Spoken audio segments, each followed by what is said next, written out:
नमस्कार, गुटेन टाग, कैलिमेरा, सुप्रभातम और शुभवक्त। आज हम एक बार फिर से आपके सामने हाजिर हैं अपने चैनल यूनिवर्सल सोफिया के फिलॉसफी कल, आज और कल के अगले हिस्से के साथ। इसमें हम एक बार फिर से थेल की बात ही करेंगे। ये बड़ी अजीब बात है कि थेल को पश्चिम वाले अपना सबसे पहला फिलोसफर भी मानते हैं और अपना सबसे पहला वैज्ञानिक भी मानते हैं। तो थेल के वैज्ञानिक कामों की चर्चा हमने अपने यूनिवर्सल सोफिया के विज्ञान कल, आज और कल या अफसाना साइंस में पहले कर ली थी।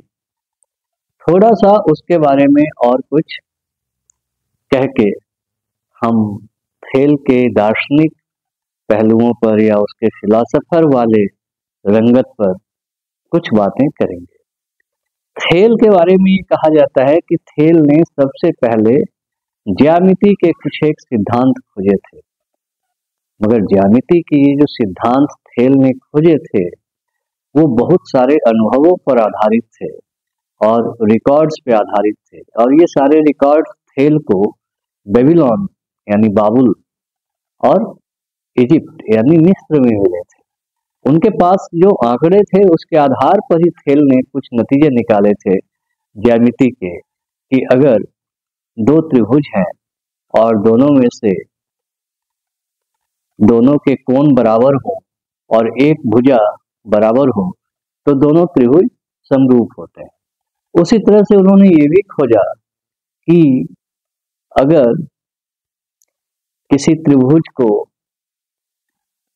बनाया जाए जो उसमें कि एक भुजा उसकी उस वृत्त का एक वृत्त के डायमीटर के बराबर हो, तो वो जो त्रिभुज बनेगा, वो जो सेमी सर्कल पर जो त्रिभुज बनेगा उसमें सेमी सर्कल पे वृत्त की परिधि पे बनने वाला कोण जो है वो 90 डिग्री का होगा। इसी तरह की कोई और बातें भी थेल ने खोजी थी। उन्होंने ये भी खोजा था कि दो सरल रेखाएं, सीधी रेखाएं अगर एक दूसरे को काटती हैं तो उनके आमने सामने के कोण बराबर होंगे। ये सच बात है कि थेल ने इनमें से किसी के प्रमाण नहीं दिए, न तर्क से न व्यवहार से। व्यवहार में उन्हें ये सारी चीजें दिखी थी, उसके आधार पर उन्होंने नतीजे निकाले थे, मगर ज्यामिति का जो अपना तरीका है तर्क का, जिसके जरिए हम किसी चीज को साबित करते हैं, वो उन्होंने नहीं किया था। ये बात तो सही है। तो अब हम थेल के दार्शनिक पहलुओं पर आते हैं। तो थेल को दार्शनिक इसलिए भी माना जाता है कि थेल ने एक ऐसी बात कही थी जो आज के ज़माने में भी बहुत मौजूद लगती है और बहुत ज़रूरी लगती है। उन्होंने कहा था नथिंग इन एक्सेस, यानी बहुत ज़्यादा कुछ भी नहीं होना चाहिए।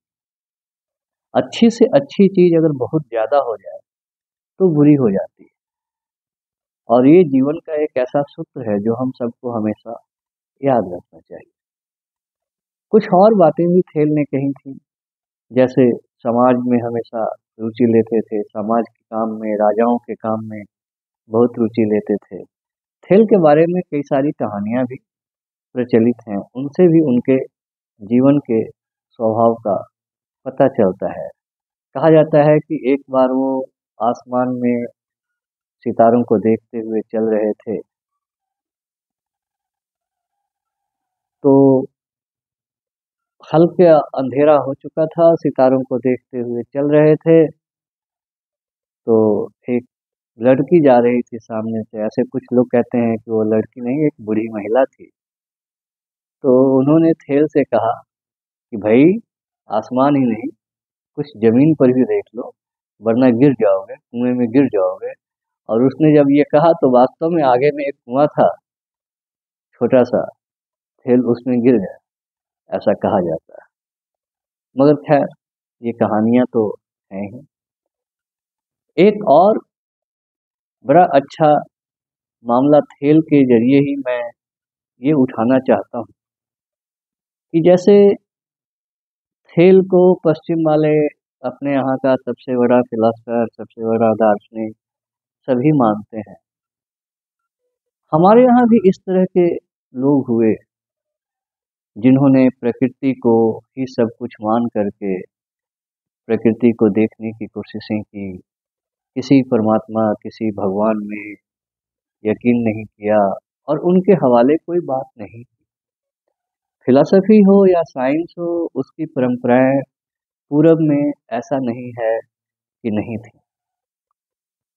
जो सबसे बड़ी त्रासदी हुई और या जो सबसे बड़ी दुर्घटना हुई पूरब की सभ्यताओं के साथ, वो ये कि ये जो बड़े लोग थे पूरब के, चाहे चीन के लाओ त्से हों या कन्फ्यूशियस हों, जिनको कुंग फूजी भी कहते हैं चीनी भाषा में, या भारत के सारे पुराने दार्शनिक या वैज्ञानिक आर्यभट्ट, ब्रह्मगुप्त या कनाद, कपिल, जैमिनी,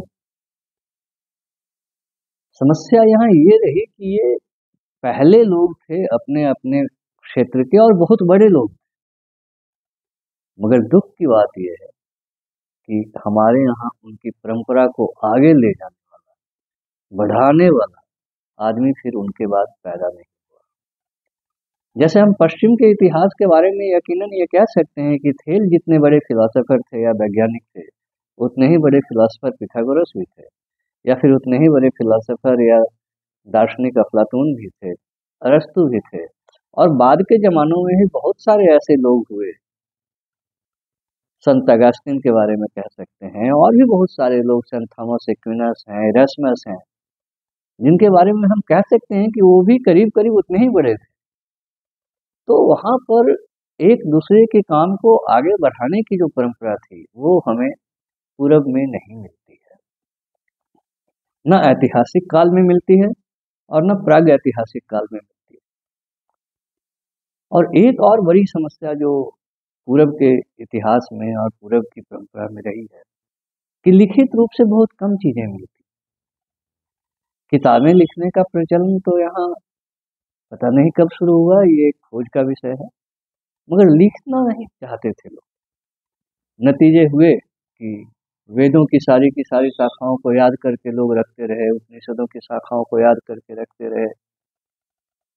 उसमें हुआ ये कि कहीं मौलिकता खत्म हो गई, कहीं सृजनात्मकता खत्म हो गई। और अगर आप वैशेषिक फिलॉसफी की बात करें तो कनाद के बाद कोई दूसरा कनाद नहीं या कनाद जैसा कोई नहीं। अगर आप उसी तरह से किसी भी धारा को ले, जो उनके प्रथम पुरुष थे या प्रथम व्यक्ति थे, उनके जैसा फिर कोई दूसरा हुआ ही नहीं। तो इस वजह से भी पश्चिम वाले अक्सर जब ये कहे जाते हैं, ये कहते हैं, सुने जाते हैं कि भाई प्रॉपर फिलॉसफी या प्रॉपर साइंस या सही विज्ञान या सही फलसफा तो हमारे यहाँ ही है, तो कई बार ऐसा लगता है कि उनका दावा सही है, क्योंकि वो परंपरा यहाँ पर पता नहीं कहाँ खो गई और क्यों खो गई, ये एक शोध का विषय है। ऐसे चलते चलते मैं एक हल्का सा इशारा कर दूं, शायद इसकी वजह ये है कि पूर्व की सभ्यताओं में धर्म का दबदबा बहुत ज्यादा रहा है, और उसने जो पहले लोग हुए वो तो इतने बड़े लोग थे कि अपना काम कर गए, मगर बाद के लोगों का उसने गला घोंट दिया। तो इसी के साथ हम खेल के बारे में ये बात अभी अपनी समाप्त करते हैं। बहसें चलती रहेंगी, मैंने जानबूझ करके एक मुद्दा उठाया है। आप सबकी प्रतिक्रियाओं का या आप सबके सुझावों का स्वागत रहेगा। हम बहस के लिए हमेशा तैयार हैं। धन्यवाद।